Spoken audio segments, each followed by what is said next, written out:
Tycoons. So let's welcome Team Tycoons. Put your hands together.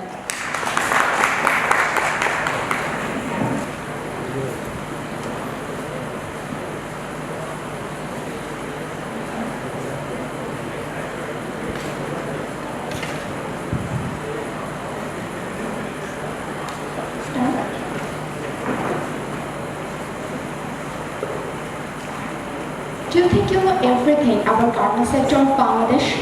Think again. Because the research information of TEXBIZ sir and Muhammad Jafar Alam Bhuyan sir might take you by surprise. Did you know? An average garment worker in Bangladesh changed their work within 15 months? Did you know? More than 500 garments were closed within 5 years because of this. Did you know most of 5 to 10% of workers do this because they increase rents? 15 to 20% do this because lack of transportation. Male population do this mainly because of good salary, and female population do this because of lack of security. As if these people don't deserve to feel attached, as if these people don't belong anywhere. So let's do some situation analysis. From workers' perspective, they have lack of attachment with company, low wages, lack of security. From production perspective, they have decreased production, less product diversification, and misspent resources which were used to skill those workers who eventually got migrated. Thank you. Next, let's look into the symptoms of our case. There are unattractive salary packages which results without the increasing of house rents. It creates a mishap into the system of laborers. There are a lack of transportation facilities, and on top of them, the working environment is very poor. Thus, the core issue arises. The core issue is the low EVP, which is the employee value propositions, which results into the migration, high rates of migration of these workers. And thus, unskilled worker base is formed. In our country, we are very much lacking to incorporate in value-added products, and thus this creates a competitive mentality with China. Now, what are the alternatives of these problems? The first one is the dormitory facilities. In dormitory facilities, we are seeing there are so many pros and cons. Let's look into the cons first. There are high maintenance costs. When 2,000 workers will be living in a 10-story building, the rate of maintenance is very high. There is electricity issues, gas facilities, and also the water crisis. The possibility of mismanagement is also high because of this issue. The gender issues. Understand this. These women and the single workers, single mothers who will be coming from rural areas to urban areas, there is gender imbalances. When they will be seeing in the same dormitories, men and women will be sharing the facilities. In that case, their family will not allow them to come into the places. And most importantly, the maintenance of international standards. These garments are highly export-oriented, and all the garments that we will be talking about are the 100% export basis.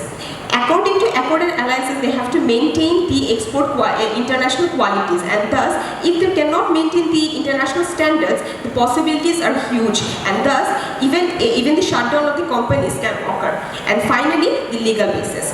After all these cons, we are seeing the pros. The pros are the cost of house rents will be reduced, and there will also be a reduction in transportation cost, and sense of community will build up. The second alternative is the value-added services. In value-added services, let's first look into the cons. It does not solve the housing problems. Secondly, the initial cost may be high, and thirdly, the cut down of facilities if there is any crucial timing occurs. But the pros. There is social values which will be added into their life structures. Secondly, the profit sharing mechanism. Thirdly, increased salary, and fourthly, better working environments which will give them a sense of belongingness. We will walk you through these systems in the later part of our presentation. In one line, what's our solution? To offer a benefit package that is truly beneficial for these laborers. The solution can be divided into 3 tiers. Number 1, profit sharing. Number 2, CSR facilities. And number 3, digitalizations. So the trick really is, do the workers feel like they are a part of the work company? Well, unfortunately they do not. So the trick is to insert into their mindset a sense of company ownership. We can do so by profit sharing. As Zurich's research shows, workers are prone to leave their workplace within 10 to 15 months. So after completion of their 1-year training, they are skilled and they are now looking for new jobs with 500 to 1,000 baht salary increment. So the challenge is, how do we retain them afterwards? We can do so by providing them with half-yearly or yearly bonus milestones. We can provide them not only cash rewards, but also shares of the company. We can offer to sell them, like, if you stay with us for 6 months, you will earn 100 company shares. Then if you stay with us 6 more months, you can earn the dividends profits from those shares, or we can buy more shares. Or we can offer them that if you stay with us 6 more months, we will offer you a cash reward of 3,000 taka. That means 500 taka monthly income. Now, for the workers, they will be thinking, should I switch for a new job or should I stay here a bit more? Well, they'll definitely go with option number 2. Now here's Mrs. Jorina. We have introduced a worker rating system that will allow us to rate our workers based on their performance and milestones. Now, whoever performs better will obviously earn more, will be able to earn more percentage of the company shares. Now, what if the company faces losses? How do we pay the promised rewards that we wanted to give our employees? Well, we have to convince them that unfortunately we cannot pay you at this tenure, but if you do stick with us for 3 more months, we will offer to pay you a reward that we call the Asta reward. As a reward of the faith they have kept in us, we'll reward them with some cash rewards. Now, here's Miss Jordan Begum, who is a mother of 2. Her elder daughter, Sumaya, has just turned 5 and is heading to school. Now, she comes home one day to find out her mother is pregnant and she is expecting a 3rd child. How do we keep Mrs. Jorina Begum working with us now that she has new challenges to face? Well, that's why we have introduced a whole range of CSR facilities that includes scholarships for her children, transportation facility for her to and from home, and also healthcare benefits for her and her family. We have a dedicated shuttle bus to transport workers from the morning shift and for the 2nd shift. And also we have other facilities that we will discuss right now. This is our most attractive program, the Johnny Care and Share facility. Under this plan, we will share the care of the mothers who are working with us. Let's say Mrs. Jorina is working in the morning shift and her colleague, Mrs. Rahima, is working on the 2nd shift.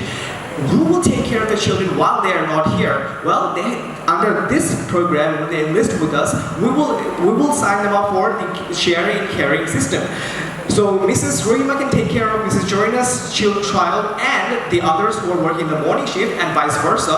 Whoever are working the 2nd shift, their children will be taken care of by the workers in the morning shift. Now this will help us to cut the cost on expensive daycare centers. And finally, say hello to our Shuroka star ## emergency hotline. Under this program, we will provide an easy-to-use solution for security system for the workers. If you don't have a smartphone, that is totally okay, because this works on USSD. All you have to do, if you find yourself in an emergency, get out your phone and dial *##. They are located right at the bottom of your phone, and this will notify the nearest police center, the HR department, and your family of your current location wherever you are in danger. Whether it's when you're coming back from home or going to your workplace, or if you find yourself in danger at the workplace.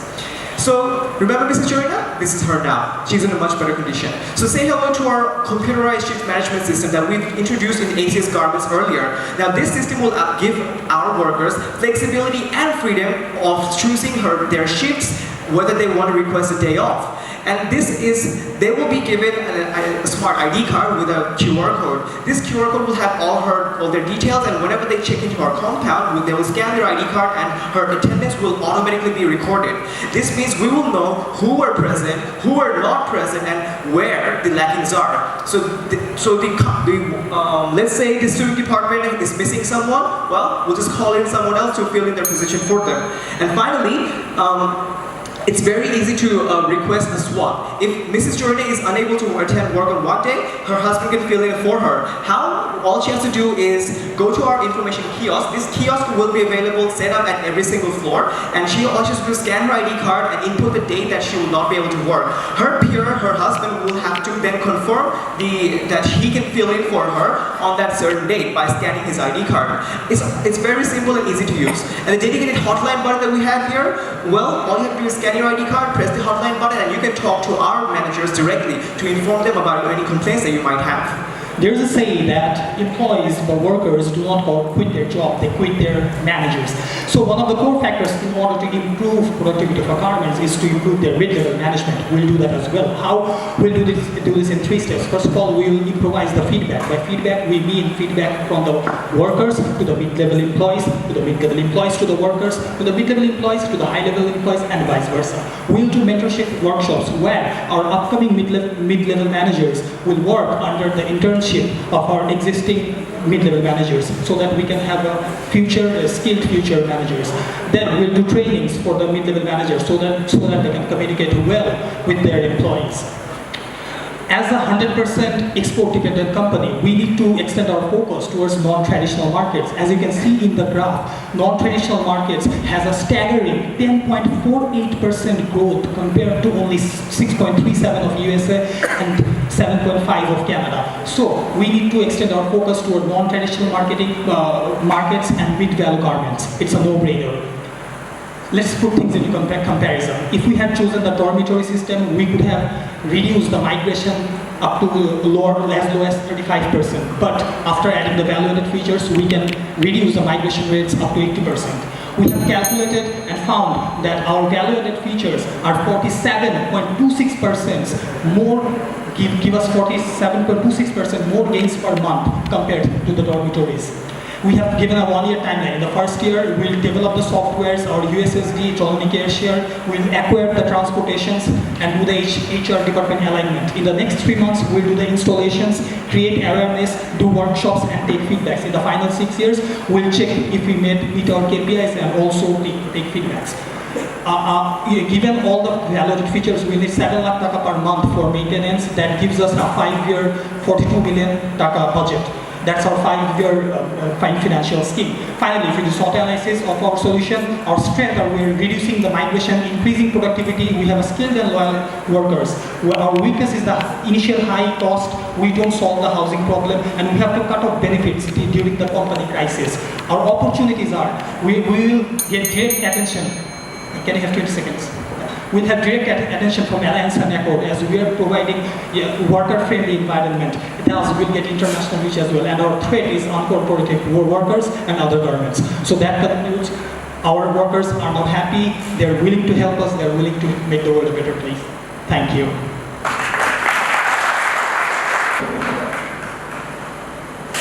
Ladies and gentlemen, wonderful presentation. Congratulations. Thank you, sir. Can you please justify why should we give you the highest mark? Sir, we believe we have provided a holistic solution that covers all the challenges given in the case. Did you cover the financials, cost-benefit analysis? Sir, yes, we have. We have the solutions and would like to show you them externally here. We have just provided the key values, as you can see, but the calculations we have in our values. But any cost-benefit analysis compared to the... So we'd like to show you the break-even points that we have already for both our solutions. Maybe present it if that's okay.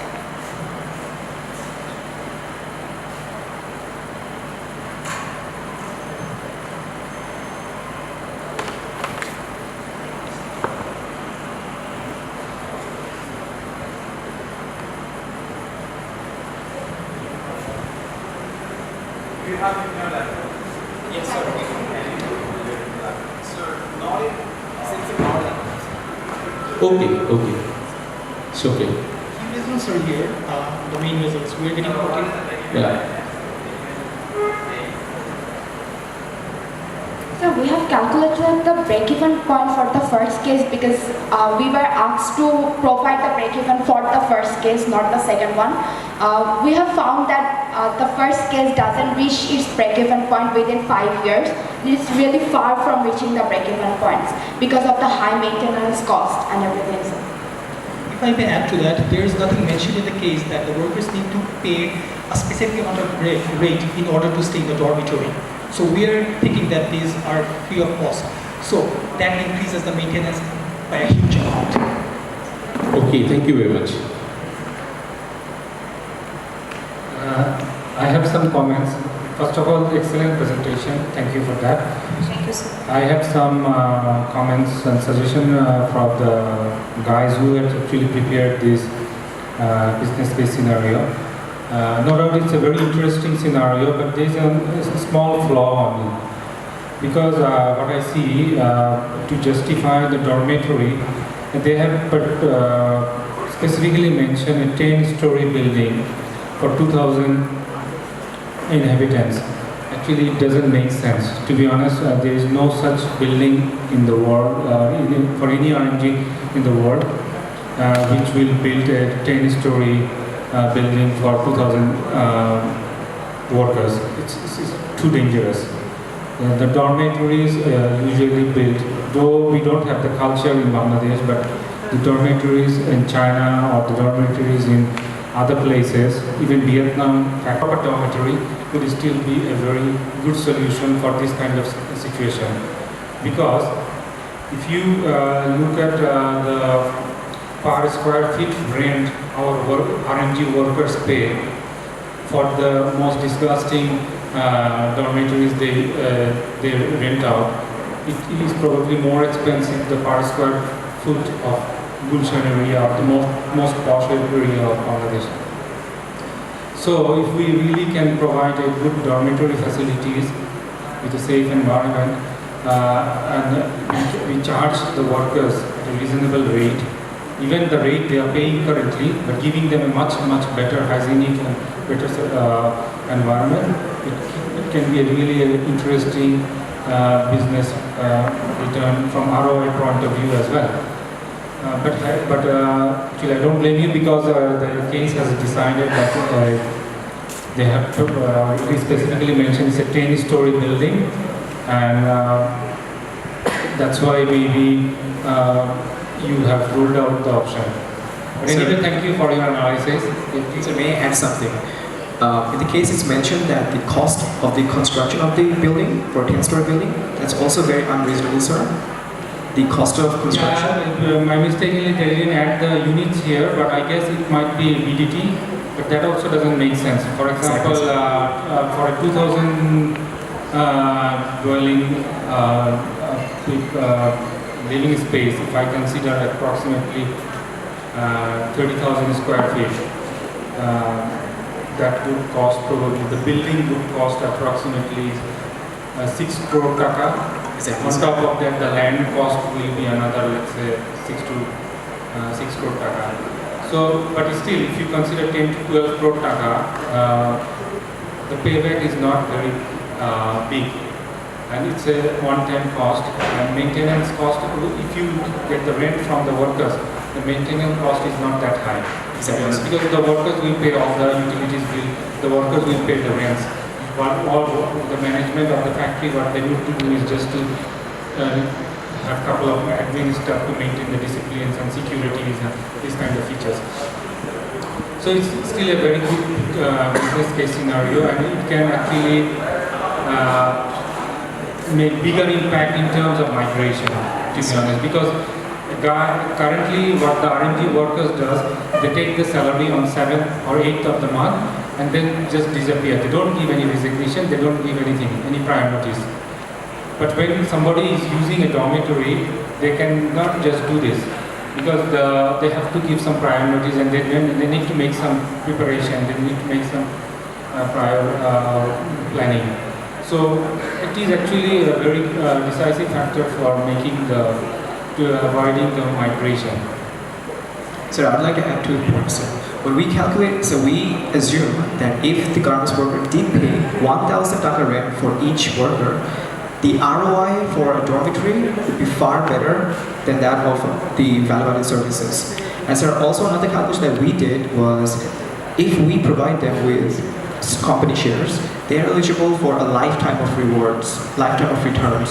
So we can influence them to work for generations onwards by their returns. That's what we suggested. Thank you very much.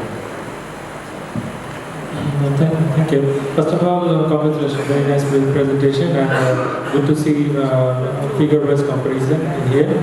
But I agree with Mr. Sapil that yes, the case is not very clear in terms of monetary figures and how to compare between options. And it feels like the case actually pushes us to the choice of olive garments being described in all the facilities and others. Yeah, but even then you try to do some comparison, which is good. And yeah, there can be comments regarding your some schemes like giving company shares to workers, considering their level of education and understanding how you motivate them. Maybe they are more motivated in free housing than that. But it can be, there are comments like that. But overall, my comment is excellent. Thank you. Thank you very much. Thank you. Just a small observation. You had suggested a mechanism that when parents, both the parents are working in the factory, one should take care of the children when the other is on the shift. But practically, maybe it's not possible because taking care of the children is also a full-time job. And somebody working 10 to 12 hours in the factory and then going back home, he doesn't have any rest. That will surely affect his productivity. So maybe they have to think about some alternate solution rather than this one. Sir, I'd like to add something there. The care and share program that we have designed is designed so that both parents can work and their children will not be taken care of by their parent, but by a colleague of theirs, a peer of theirs. So if Mrs. Joyna was working in morning shift, her colleague was working in evening shift. Her colleague will be taking care of Joyna's children while she was at work, and Mrs. Joyna will be taking care of her colleague Rohima's children while she was at work. So by caring, sharing, the both children get acquainted, they grow up in a better social environment, and we believe that by introducing 2 shifts, both parents can now give time to their children after work, and the children can also have a good time in the process. If I may add to that, in 2 shifts, we notice that the first shift usually begins from 6 a.m. and ends up at 2 p.m. and the second shift starts from 2 p.m. and continues to 10 p.m. So after finishing the first shift at 2 p.m., the worker gets enough time to take care of the children of the colleague working in the next shift. That's why we proposed this. Thank you. I mean, it's a very beautiful presentation, and to be honest, I mean, even the case is biased. Even the case is biased, as the judge said, but I still think you have taken a liberty of using 2 shifts. Where do we have a 2 shifts in Bangladesh? So first assumptions you already have made that there will be a 2 shift, and there are some scenarios that you have articulated is based on 2 shifts. So nobody says there is a 2 shift in Paradise or Ali. So some of the recommendations you have already made is flawed against that assumption. Secondly,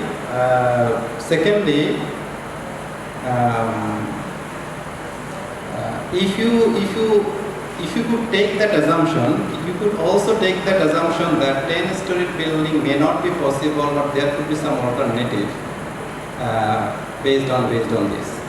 And if you could do that, then there could be suggestion that if you could do that 2-shift introduction because of the dormitory facilities, because one of the challenges of dormitory facilities, basically 2-shift is how come the worker will go to home.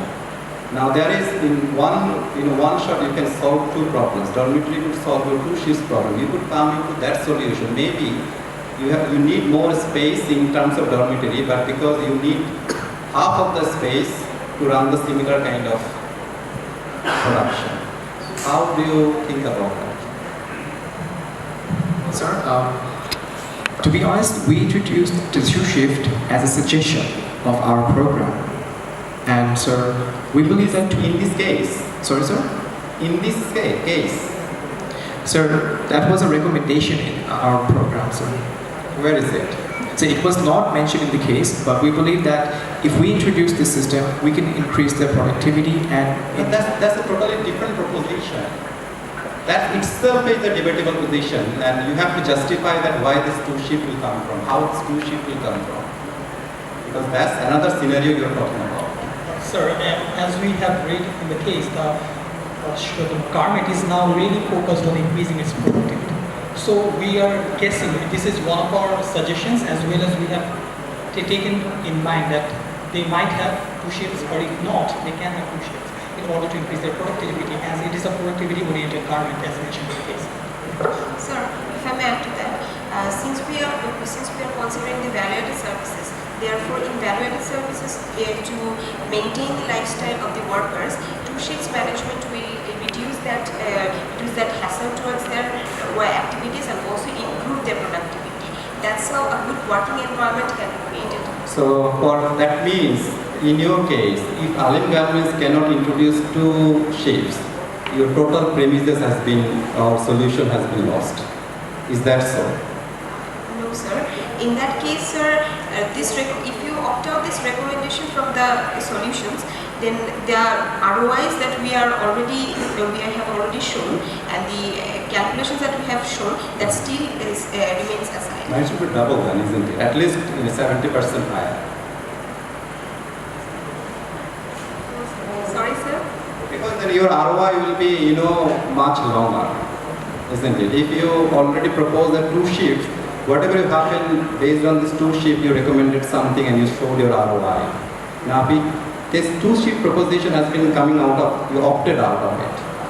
How your ROI will look? Sir, understand the situation that the productivity, we understand the 16 hours running of the entire day of these garments, it will increase the productivity. But even if this two shifts is not at work, then the existing laborers who are already working, they still have the scope for, at present, they still have the scope for extra shifts. And thus, this extra shifts also maintains the productivities and the ROIs. Sir, I would not like to argue with you, sir, that you have a very good suggestion. But sir, what I would like to say is that if you do choose to roll out the two-shift program, then sir, we have suggested the profit sharing program that we suggested, that is still valid. The CSR programs that we suggest, they are still valid, sir. Maybe, sir, there are a few suggestions that will be ruled out if two shifts are not applicable. But sir, we do believe that it is a suggestion that we can take upon more judgment. Sir, if I may add, our main case was stopping the migration, and we believe that two shift was one of our suggestions. And at the end of the day, because of our CSR was so strong and because of our values were strong, we think yes, the ROI might be a bit less if we don't have two shift, but we still think because the workers will stay with us and we get to train them for 6 to 12 months and not waste those skill or those resources. We think at the end of the day we are getting skilled worker with us and our ROI will be still higher. If your original suggestion is two shift, is it not dormitory right solution then? It's not one of our original solutions. We have provided some technical solutions for swapping your shifts. If we think that, if we consider that we already have a shift system, it's not mentioned in the case that if we have a shift system or not. It's not saying that we don't have a shifting system. If we have that, we can apply the systems mentioned in our solution. If we have the two-shift system, we can use our mentioned solutions. If we don't, we don't use. And so we also have assumed that the dormitory can be a great solution. We've also done the calculations for that. But sir, we decided to rule that out for this one, as it has a better ROI. All right, thank you very much. Thank you, sir. Thank you, sir. Thank you, sir.